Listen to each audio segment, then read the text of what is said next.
Hello everyone, welcome to our channel simply unique. और आज मैं आपके लिए बहुत ही एक भगवत गीता का ही सार लेकर आई हूँ। और मुझे मतलब मैं ऐसे जब पढ़ती हूँ तो मुझे क्या मिलता है, मतलब बहुत लोगों को ये लगता है कि आपको इससे क्या बेनिफिट हुआ।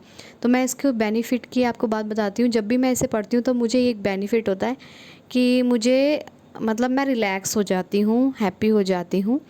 और मतलब एक सुकून मिलता है मुझे अंदर से कि मतलब हाँ, कि ये सच है। मतलब एक तो बिल्कुल वैलिडेशन मिल जाता है कि बिल्कुल ये सच है।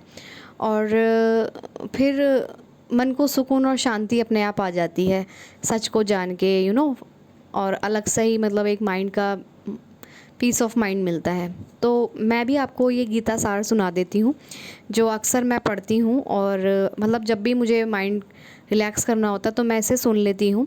और जब भी आपका मन करे आप इसे सुन लिया करें, मतलब जब भी आपका मन करे तो। अदरवाइज़ कोई प्रेशर नहीं है, जब भी आपको अच्छा लगे तो सुन लिया कीजिए, मतलब सुन लेना। अदरवाइज़ पढ़ भी सकते हैं आप गीता, बहुत अच्छी है भगवत गीता। और आप तो सबके हाथ में मोबाइल ही रहता है, तो जब चाहें आप सुन सकते हैं गीता को या गीता सार को। तो इसमें लिखा है, मुझे बहुत अच्छी लाइन लगी वो, मतलब सारी ही अच्छी हैं। इसमें 1 2 3 4 5 6 कुछ हैं, 6 में वो सारी गीता सार पूरी समाई हुई है। अ, सारांश है वैसे तो कहूँ कि मतलब गीता का सार पूरा इसमें निचोड़ है इन कुछ लाइनों में। तो वो ये है, क्यों व्यर्थ चिंता करते हो, किससे व्यर्थ डरते हो, तुम्हें कौन तुम्हें मार सकता है, आत्मा ना पैदा होती है ना मरती है। जो हुआ वह अच्छा हुआ, जो हो रहा है वह अच्छा हो रहा है, जो होगा वह भी अच्छा ही होगा। प्लीज़ जो पीछे से वॉइस आ रही है उन्हें आप इग्नोर कीजिएगा। मतलब ये है, क्यों हम व्यर्थ चिंता करते हैं, क्यों हम इतना सोचते हैं। चिंता नहीं कीजिए, चिंतन कीजिए। किससे व्यर्थ डरते हो, किससे व्यर्थ मतलब बेकार में, क्यों बेकार में किससे डरते हो। तुम्हें नहीं पता कि तुम कौन हो, तुम्हें कौन मार सकता है, कौन तुम्हें मार सकता है, इसका मतलब ये है। तुम इसका मतलब यही नहीं, तुम तो इसमें गीता में कहा गया है कि हम नश्वर हैं। मतलब एनर्जी को, उस शक्ति को, उस पावर को, उस हायर सेल्फ को ना तो पैदा किया जा सकता है ना मार सकते हैं। भगवान का उस पार्ट है हम, मतलब पार्ट भी नहीं कह सकते, एक ही हैं। ठीक है, वो भगवान हमारे अंदर है, अहम ब्रह्मस्मि कहते हैं ना। तो उसे ना कोई मार सकता है ना कोई पैदा कर सकता है। देखिए उसे कहते हैं आत्मा। आत्मा ना पैदा होती है ना मरती है। जो हुआ वह अच्छा हुआ, कहते हैं ना कि अरे कैसे अच्छा हुआ, इतना बुरा हो रहा है, कैसे अच्छा हो सकता है। तो हम जितनी हमारी नज़रों की कैपेसिटी है हम उतना देख रहे हैं। जो हमारे भीतर है उसकी नज़रों से देखो, वो थोड़ा हमसे ज़्यादा उसका थोड़ा ब्रॉडर है विज़न। तो उस विज़न से हम नहीं देख पाते ना, अपनी नज़रों से देख सकते हैं।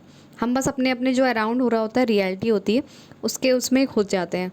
लेकिन जो हमारे अंदर बैठा है वो ऑल ओवर जानता है। तो इसलिए लिखा है, जो हुआ वह अच्छा हुआ, जो हो रहा है वह अच्छा हो रहा है, और जो होगा वह भी अच्छा ही होगा। तुम भूत का पश्चाताप ना करो, भविष्य की चिंता ना करो, वर्तमान चल रहा है। देखिए इसमें कहा है ना, आप पास्ट के बारे में सोचिए ना फ्यूचर के बारे में वरी कीजिए। ठीक है, वर्तमान जो चल रहा है इस पर फोकस रखिए। इस पर कैसा फोकस रखेंगे, बस अच्छा अच्छा करते जाइए, अपने मन को खुश करते जाइए, जो अच्छा करे लगे वो करते जाइए। बस अपना अपना अपना पीस ऑफ माइंड मेंटेन रखिए बस वर्तमान में। ठीक है, मतलब प्रेजेंट में। तुम्हारा क्या गया जो तुम रोते हो, क्या जो तुम क्या लेकर आए थे जो तुमने खो दिया, तुमने क्या पैदा किया था जो नाश हो गया। बताइए अब आप, कितनी बड़ी बात है ये। तुम्हारा क्या था, क्या ये बॉडी हमारी है? नहीं, हमने पैदा करी है? नहीं। जो तुम रोते हो, हम इस बॉडी को लेके, मतलब मटेरियल चीज़ों को लेके या अपने रिश्तों को लेके या अपनी करियर को लेके रोते रहते हैं, क्या हम लेकर आए हैं पैदा होने के साथ साथ? नहीं ना। और क्या लेकर जाएंगे इन सबको मरते टाइम? इवन ये शरीर भी नहीं जाएगा। तुम क्या लाए थे? कुछ भी नहीं। इवन ये शरीर भी नहीं। जो तुमने खो दिया, कुछ भी नहीं खोए। मतलब हम खोने से डरते हैं ना, ये मेरा मेरा मैं का सवाल आ जाता है ना, कि मेरा है, मेरा शरीर, मेरे रिश्ते, मेरा पैसा, मेरा घर, मेरी गाड़ी, सब कुछ, मेरे दोस्त, मेरी एजुकेशन, मेरी डिग्री, डिप्लोमा, जो भी है, वट हम कहते हैं मेरा मेरा। तो वो क्या लाए थे तुम, क्या लाए थे? ये यही रह जाना है ना, मरने के बाद तो ये भी सब जाना नहीं है। जो तुमने खो दिया, हम ज़रा सा लॉस होता है या दुख आता है तो हमने कहते हैं ये लॉस हो गया, ये हो गया, तो हम थोड़ी लाए थे, वो भी नहीं लाए थे हम। तुमने क्या पैदा किया था? नहीं, पैदा नहीं किया था। जो नाश हो गया, जो तुम समझते हो कि ये नाश हो गया है, ना तुम कुछ लेकर आए, जो लिया यहीं से लिया, जो दिया यहीं पर दिया, जो लिया इसी भगवान से लिया, और जो दिया इसी को दिया। ठीक है, खाली हाथ आए, खाली हाथ चले। जो आज तुम्हारा है कल किसी और का था, परसों किसी और का होगा। तुम इसे अपना समझकर मग्न हो रहे हो। बस यही प्रसन्नता तुम्हारे दुखों का कारण है। मतलब जो मनी की बात ले लेते हैं कि मतलब ये मनी जो है फ्लो करती है, ठीक है। अब के कोई कोई होता है कि अरे ये चली गई तो बड़ा दुख होता है, तो ये पता नहीं है कि किसी के पास थी, आज हमारे पास है, फिर अगले पल वो किसी और के पास जाने वाली, वो फ्लो करती है, तो हमें बड़ा दुख होता है जाते वक्त। आती है तब तो बड़ी अच्छी लगती है ना। तो यही है इसमें कि मतलब तुम्हारा जो खुशी का कारण है कि अरे मेरे पास मनी मनी है, जाए ना, बस आती रहे, तो ये हमारे दुख का कारण बन जाता है। अरे मनी है, उसे फ्लो करना चाहिए, ठीक है। परिवर्तन संसार का नियम है। जिसे तुम मृत्यु समझते हो वही तो जीवन है। एक क्षण में तुम करोड़ों के स्वामी बन जाते हो, दूसरे ही क्षण में तुम दरिद्र हो जाते हो। मेरा तेरा छोटा बड़ा, अपना पराया मन से मिटा दो, विचार से हटा दो, फिर सब तुम्हारा है और तुम सबके हो। मतलब कितनी डीप मीनिंग बात कही गई है। अगर मैं इसे एक्सप्लेन भी करूँ ना अपने वर्ड्स में तो भी नहीं कर सकती मैं, क्योंकि ये एक इसमें आप वो इसमें फीलिंग की बात है, ये समझने की बात नहीं है, ये फील करने की बातें हैं सब, ये डीप गहराई से, वो भी ऐसे नहीं ऊपर सरफेस लेवल से। मतलब परिवर्तन जो है, चेंजेस, वो लॉ है इस सृष्टि का, मतलब इस यूनिवर्स का। जिसे तुम मृत्यु समझते हो, जिसे हम डेथ समझते हैं, वो एक शुरुआत है नए जन्म की, ठीक है। उसमें ये कहा गया कि जैसे डेथ होती है तो उसी टाइम हमारा न्यू जन्म भी हो जाता है। वही तो जीवन है। मतलब ये जीवन का चक्र है, जहाँ जहाँ जो चीज़ ख़त्म वहीं से नई चीज़ शुरू, ठीक है।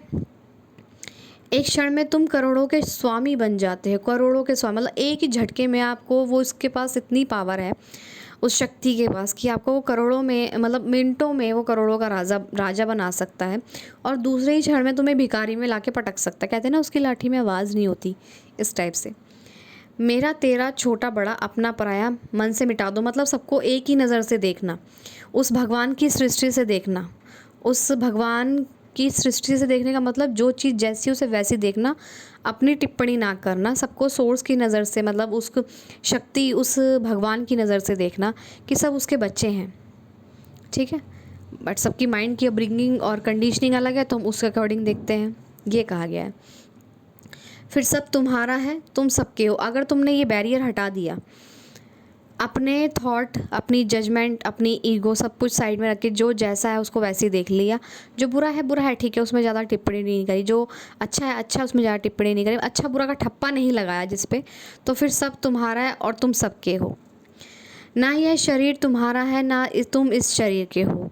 यह अग्नि, जल, वायु, पृथ्वी, आकाश से बना है। हमारी पंच तत्वों से हमारी बॉडी बनी है, और ये बहुत पावरफुल है, और ये बहुत ही ज़्यादा इसके अंदर हर चीज़ का फंक्शन है, अपने आप को क्योर करने का, अपने आप को सेफ़ रखने का।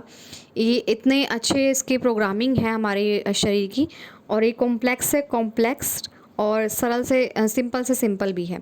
मतलब हमारी बॉडी में अगर ज़रा सी खरोच भी लगती है ना, वो तुरंत अपनी सारी एनर्जी लगा देती है उसे हील करने में, ठीक है। और इसी में मिल जाएगा जो पंच तत्व हैं, धरती, अग्नि, जल, वायु, आकाश, जो भी है, इसी में मिल जाना है हमारा शरीर। परंतु आत्मा स्थिर है, जो हमारे अंदर पावर है, जो जिस जो हमें ज़िंदा रखती है, अगर वो निकल जाए तो हम डेड माने जाते हैं, वो पावर, उसे कोई आत्मा कहता है, परमात्मा कहता है, अहम ब्रह्मस्मि कहता है, और तत्वमसि कहता है, कुछ भी कह लेता है। तो वही स्थिर है, मतलब वही एक है जो फिक्स है, मतलब वही एक है जो परमानेंट है, बाकी सब चेंजेस है। ठीक है, फिर तुम क्या हो? कभी पूछा है who are you, who I am? बहुत बड़ा क्वेश्चन है ये। तुम अपने, और ये क्वेश्चन मुझे लगता है जो हु आई एम का है, ये सभी को, अगर जब तक आपके अंदर से ना उठे, पहली बात तो ये, जब तक अपने अंदर से ना उठे तब तक इसकी खोज नहीं करनी चाहिए।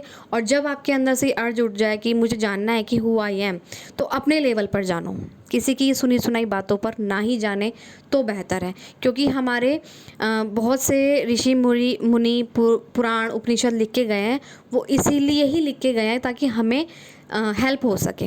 लेकिन खोज अपने, सब चीज़ पढ़ो, लेकिन खोज अपने अपने वे से, अपने तरीके से चलो, अपने तरीके से खोजो हु आई एम को, आई को खोजो अपने तरीके से बेसिकली।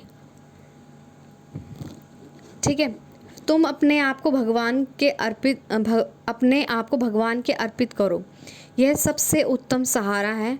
जो इसके सहारे को जानता है वह भय, चिंता, शोक से सर्वदा मुक्त है। अगर आपने भगवान पे सरेंडर कर दिया है, मतलब कि मैं अपना काम कर रहा हूँ, बाकी तू जान, मुझे नहीं पता, ठीक है, मैंने जो करना था वो मैंने कर दिया, बाकी आगे तू देख ले, दैट इज़ कॉल्ड सरेंडर या लेट गो। तो अगर आपने भगवान के ऊपर छोड़ दिया, अपना काम आप कैसे ही कर रहे हो, अपने जो भी है आप मतलब गलत नहीं कर रहे हो, किसी के साथ किसी को हर्ट नहीं कर रहे हो, बेवजह परेशान नहीं हो रहे हो, चिंता नहीं कर रहे हो, तो फिर भगवान आपको इन सब फीलिंग से, इमोशन से, भय से, चिंता से, शोक से हमेशा के लिए मुक्त कर देता है, आज़ाद कर देता है। जो कुछ भी तू करता है उसे भगवान के अर्पण करता चल। मतलब जो भी आप पूरे अपने डे टू डे लाइफ में करते हैं, बस कहते रहो लो जी आज पूरा, या फिर सोते वक्त भी आप कह सकते हैं। परमानंद जी की मैंने बात सुनी थी, याद आ गई इसी टाइम पर। उन्होंने कहा था पूरे दिन में आप कुछ नहीं कर सकते, बस रात को आप सोते समय आज कहो आज का पूरा दिन जो भी मैंने किया वो तुझे अर्पण है, और सो जाओ बस धन्यवाद कह के। और देखो आप बहुत अच्छा महसूस करेंगे, और वाकई में होता है। आई ट्राई, मैंने कोशिश की थी और मैंने किया भी है ये। ऐसा करने से तू सदा जीवन मुक्त का आनंद अनुभव करेगा। मतलब ऐसा करने से आप अपने जीवन का में आनंद महसूस करेंगे और अनुभव भी करेंगे। मतलब ये सिर्फ वर्ड हैं, मैं बहुत लोगों से मतलब सुना है, जितने भी बड़े बड़े कोचेज़ हैं, कि वर्ड्स आपको कुछ नहीं सिखाते हैं। वाकई में हमें कुछ नहीं सिखाते हैं जब तक हम उन पर चलते नहीं हैं ना, और एक्सपीरियंस अपना खुद का नहीं लेते हैं, तब तक हमें एहसास ही नहीं होता यार सच में। वाकई में जब खुद का एक्सपीरियंस होता है ना, तो कि ऐसा लगता है कि नहीं क्या अचीवमेंट हो गया है, चाहे वो लोगों को ना दिख रही हो। और खुद के जो एक्सपीरियंस होते हैं ना, वाकई वो ऐसे होते हैं कि करोड़ों डॉलर के बराबर, कि यार तूने क्या एक्सपीरियंस ही गेन किया आगे। मतलब वो एक्सपीरियंस इतना हेल्पफुल हो जाता है ना, मैं क्या ही बताऊँ। मतलब उसकी ना तो उसकी कीमत लगाई जा सकती है, और ना उसकी तुलना की जा सकती है, और ना उसका वर्णन किया जा सकता है उस एक्सपीरियंस का। वो वही समझ सकता है जो जिसके साथ वो एक्सपीरियंस होते हैं। ठीक है, और सभी आनंद के एक्सपीरियंस में रहना चाहते हैं, खुशी के एक्सपीरियंस में रहना चाहते हैं मेरे ख्याल से, और सुख अनुभव करना चाहते हैं, तो बेटर है। और मुझे तो बड़ा सुख मिला, और जैसे मैंने पहले कहा था कि बहुत लोग कहते हैं तुम्हें क्या मिलता है इससे करके, क्या मिलता है।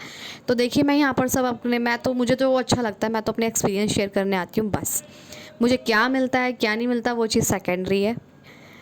बस मुझे लगता है मुझे अपने एक्सपीरियंस शेयर करने चाहिए। मुझे बहुत अच्छा लगता है बोलना और अपने थॉट्स शेयर करना, अच्छी अच्छी बातें, मतलब मुझे सुकून मिलता है शेयर करके, डोंट नो वाई, बट मुझे करना अच्छा लग रहा है तो मैं कर रही हूँ अपने थॉट शेयर। और मुझे बोलना पसंद है तो मैंने अपने बोलने को डायरेक्शन दे रखी है यूट्यूब के थ्रू। ये एक ऐसा प्लेटफॉर्म है, मैं इसका तहे दिल से शुक्रिया अदा करती हूँ कि हम अपनी मर्ज़ी से अपने तरीके से यहाँ अपनी बात रख सकते हैं। So thank you so much. Thank you who all subscribe my channel and listen my video. Thank you so much. Thank you so much for bottom of my heart. Thank you.